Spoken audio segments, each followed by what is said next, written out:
This young couple are just leaving a party in the south of England. This Gurkha soldier is on his way to meet a very important person. He is on the other side of the world, in Hong Kong.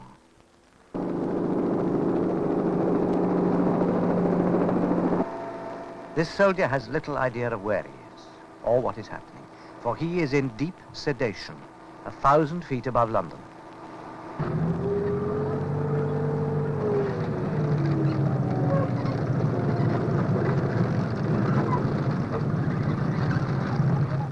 Another British soldier, this time somewhere in Germany, is just returning from an exercise.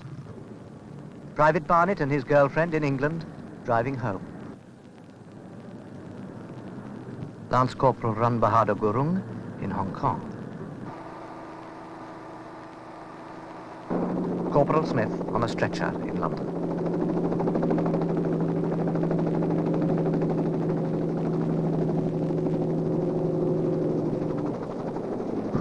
Tank crewman Hodges in Germany. 5 people separated by time and distance. 5 people with one very special thing in common. Very shortly, each of them, for one reason or another, will be in a hospital.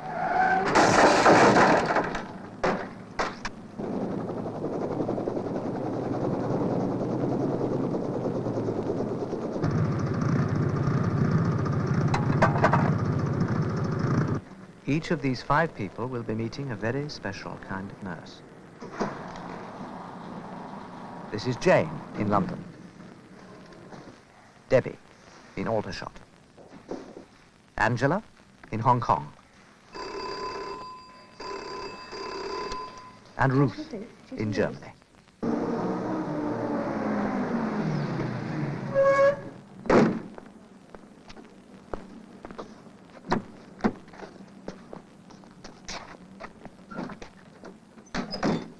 The young couple have been brought to casualty at the military hospital in Aldershot.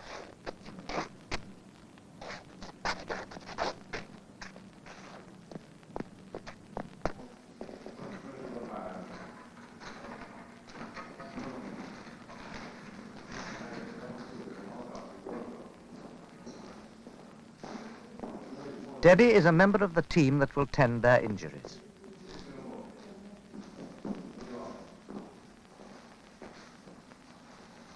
If you were involved in a car crash, you would be glad to know that you were in good hands.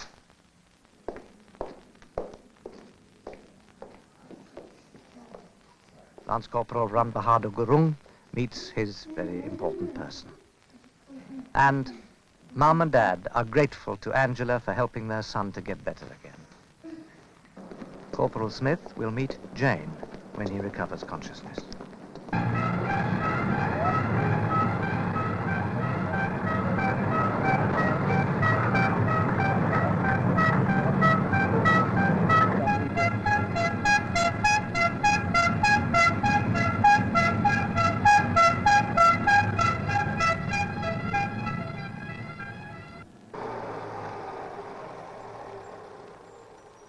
Tank crewman Hodges is being taken to a British military hospital with acute appendicitis.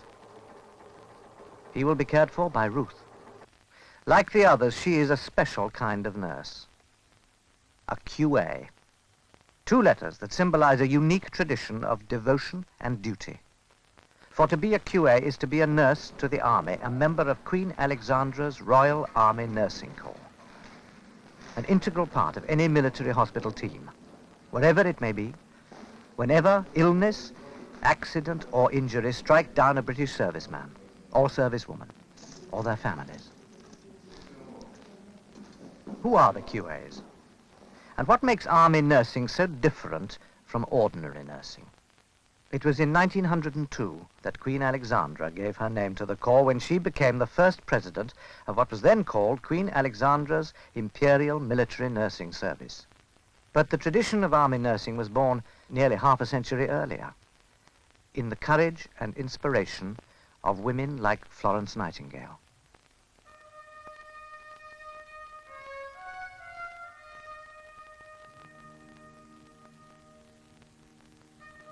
And that tradition was to flourish through 2 world wars.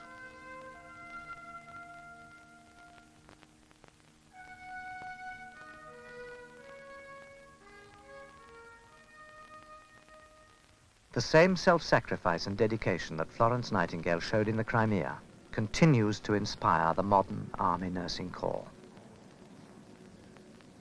And the Army nurse of today begins her career here, the training center at Aldershot.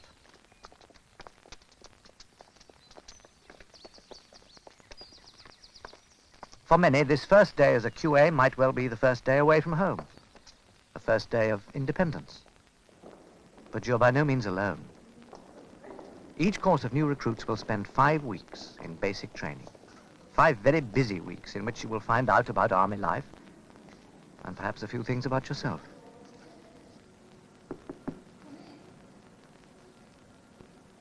You will find out where you will live. The Army makes sure you're comfortable and helps you settle into your new home. There's a lot you will want to know about the Army, and there's always somebody to help you. The QAs have their own distinctive uniform, each one carefully tailored. Then you go for a medical to see how fit you are. And a nurse needs to be fit and healthy, for nursing is hard, demanding work. You might even discover what it's like to be a patient. Your first experience of nursing training, first aid. In these first few weeks, you grow to understand the Army, for now you are part of it. And the Army will expect you to know something about soldiers, about their lives, work, and the different places they go during their service. One thing is certain, you'll discover new friends.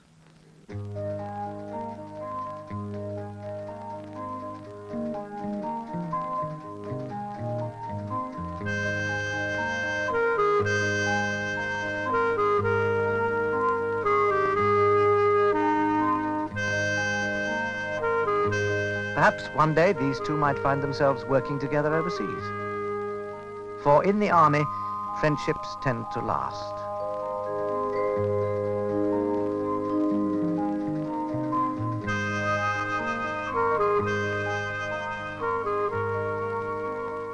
After the first 5 weeks of training, you'll have a lot to remember and a lot to look forward to.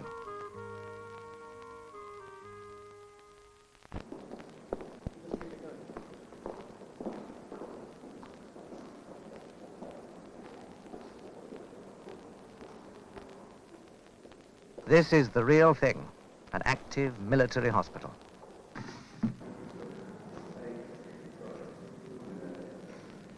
This is where the practical training begins. For the only way to train as a nurse is to work alongside trained nurses. There is no other way to learn to care for others except by actually caring, actually nursing. But don't imagine that you'll be let loose on real live patients right away. You'll have plenty of time to practice in the classroom with qualified teachers to help you. Your first hospital will have its own school of nursing.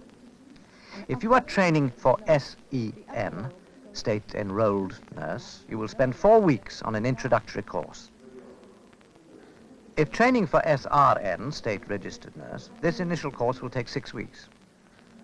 And part of the course is to familiarize you with the hospital life, to find out who is who. That's the consultant surgeon. He's an Army officer, of course, just like the QA ward sister. This girl is a staff nurse, just one of the careers for which you can train as a QA. But today, it is possible to enjoy all the personal advantages of the QA life, the travel, good pay, companionship, without being a nurse. For example, this girl is a ward stewardess. Her job is to make life easier for both patient and nurse by performing all those essential non-nursing tasks. If you have your leg in plaster, it's not easy to get to the phone. And it's difficult to eat when your arms are out of action. As a ward stewardess, you are playing a very important part in the welfare of your patients. And another non-nursing QA is the medical clerk. In any hospital, administration is a major task, so the QAs have their own administrative staff. This personnel officer deals with their pay, leave, accommodation, meals, and most important, welfare, as well as assisting in the general hospital administration.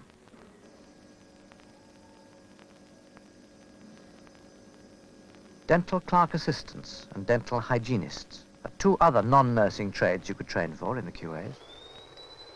Your first day on the wards. So, now you're on the way to being a nurse. 10 weeks ago, you were a civilian.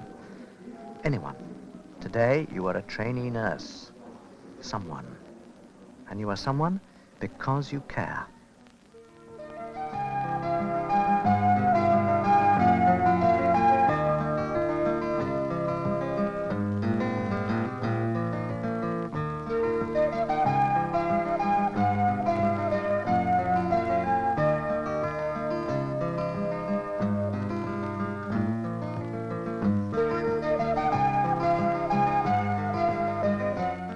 Remember, even in training, you are actually nursing. And not always servicemen or women. You'll find many civilians in military hospitals. But of course, this is only the start. Your training will take 2 years if you're going to be a state-enrolled nurse, 3 years if you're going to be a state-registered nurse. But after 6 or 12 months at your first hospital in Britain, your training might then take you abroad. For instance, Hong Kong.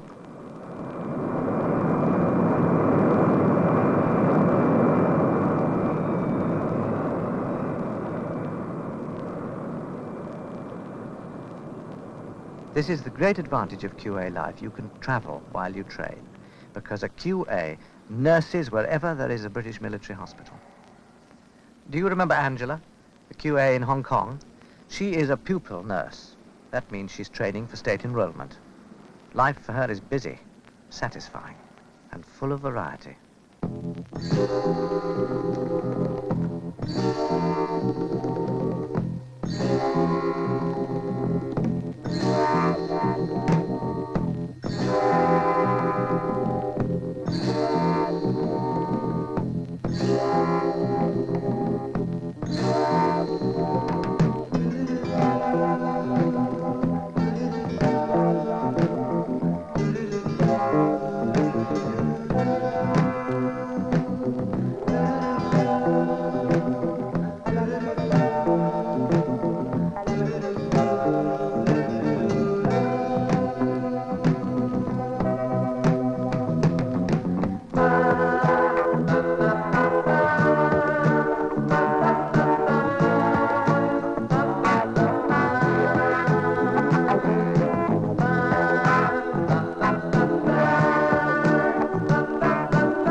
I think we might agree that life for Angela is very different.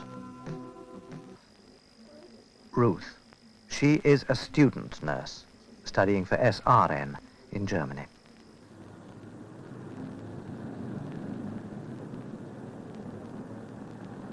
And when you travel abroad with the QAs, you're not just a tourist. You have the opportunity to learn the language and customs of the country you're working in. But no matter where you work and learn, your technical training is designed to meet the very highest standards of the General Nursing Council.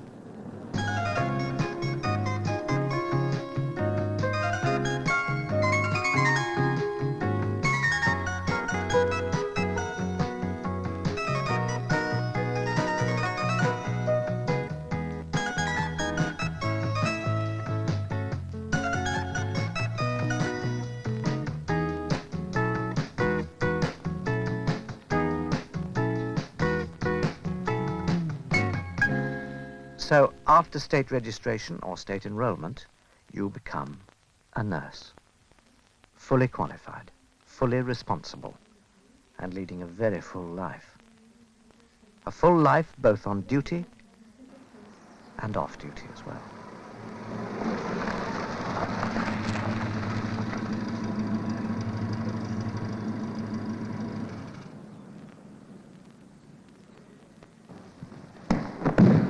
When you are a trained nurse in the QAs, you gain confidence and maturity.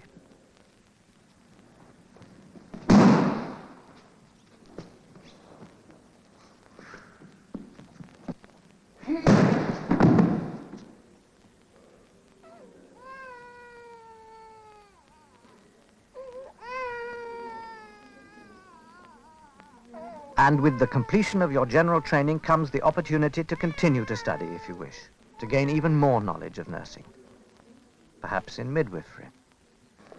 If you are a state-registered nurse, you can apply for a commission, to be responsible not only as a nurse, but as a leader of other nurses, to run your own ward, and at the same time be an army officer as well.